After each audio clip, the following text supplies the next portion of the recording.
আচ্ছা আচ্ছা আচ্ছা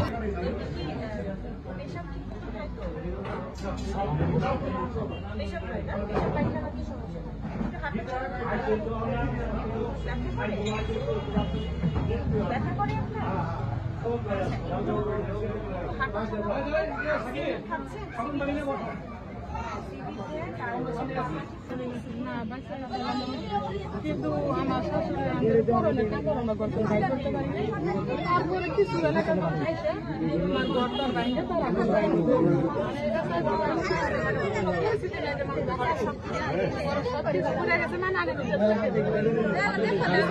সবাই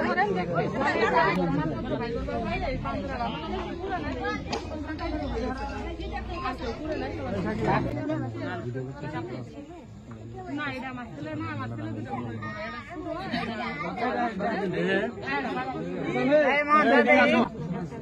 না আসতেন আমিও তো দেখতাম না প্রচন্ড গরম ওই যে আঙ্গুলি আছে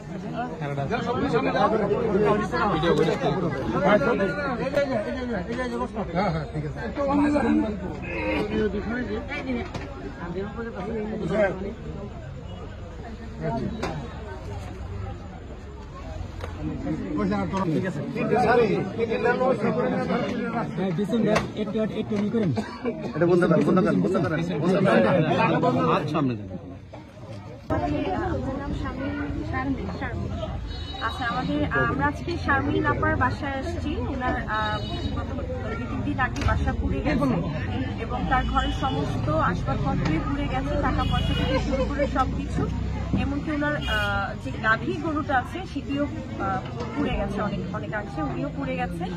তারপরে আলহামদুলিল্লাহ ওনার দুটি সন্তান সুস্থ আছেন, ওনার শাশুড়ি ওনার হাজবেন্ড ওনারা সুস্থ আছেন, এটাই সবচেয়ে বড় পাওয়া।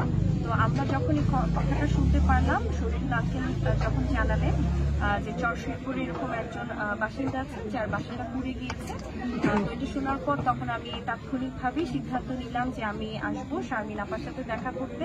তো আলহামদুলিল্লাহ ওনার সাথে দেখা হয়েছে।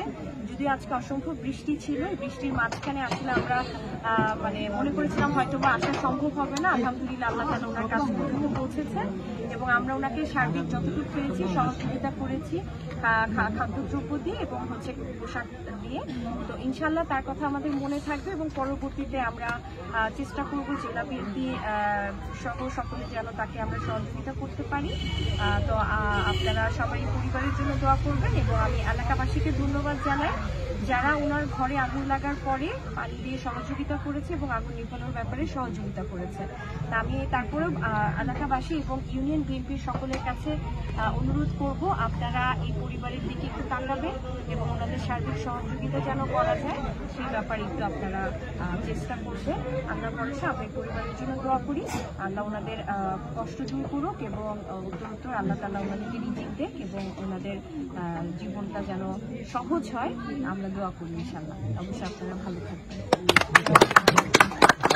থাকবেন।